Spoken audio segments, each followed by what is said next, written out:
Wow, ang lupit ni kuya guys, oh. Ang daming karga, ang lalaki. Oh, tingnan nyo. Tatlong palapag yung karga niyang ano ba yan, pumata yon. Alam nyo guys, naawa ko sa sitwasyon ni kuya. Kasi alam ko napilitan lang siya ikarga yon. Kasi kawawa siya pag siya ang nahuli doon. Kasi bawal po yun. Malaking multa po yun para sa kanya. Siyempre, pangangailangan, kaya kinarga na niya. Alam ko at alam din niya na bawal yun. Pero wala siyang magawa. Kailangan niyang kumita. Si lampas-lampas talaga sa motor niya mga idol, yung karga niya. Tsaka ang taas tapos pahaba.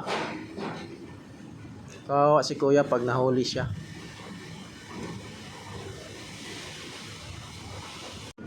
Yung iba kasing enforcer hindi mo mapakiusapan.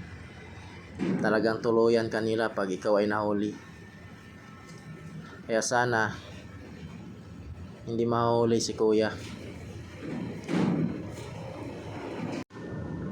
Kung ako din naman siguro nasa katayuan ni kuya, siguro yun din ang gagawin ko. Kakarga ko na lang, lalo na kung matindi yung pangangailangan mo araw-araw, di ba? Makisapalaran ka na lang. Sana pagdasal mo na lang na hindi ka mahuli. Dahil pag nahuli ka, malaking mawawala sa'yo. Naintindihan ko naman si kuya eh.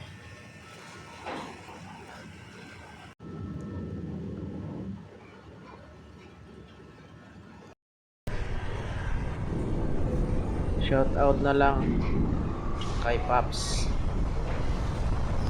Ride safe po sa kanya, lalo na sa akin. Kasi pag tayo talaga nasa kalsada, dapat lagi tayo nag-iingat. Kasi di natin malalaman yung mga pangyayari. Dahil tayo nag-iingat, yung iba naman kaskasero hindi nag-iingat. Kaya yung mga nag-iingat na mga driver nadadamay sa mga pinagagawa nila. Ginawa nilang laruan yung kalsada. Kung makapatakbo, akala mo wala nang katapusan eh. Kaya guys, ingat po talaga tayo, lalo na pag nasa kalsada tayo, lalo na single na motor yung dala natin. Napakadelikado.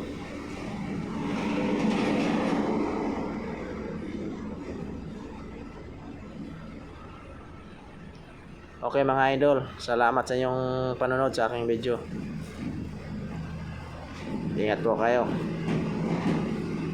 kung saan man kayo naroroon.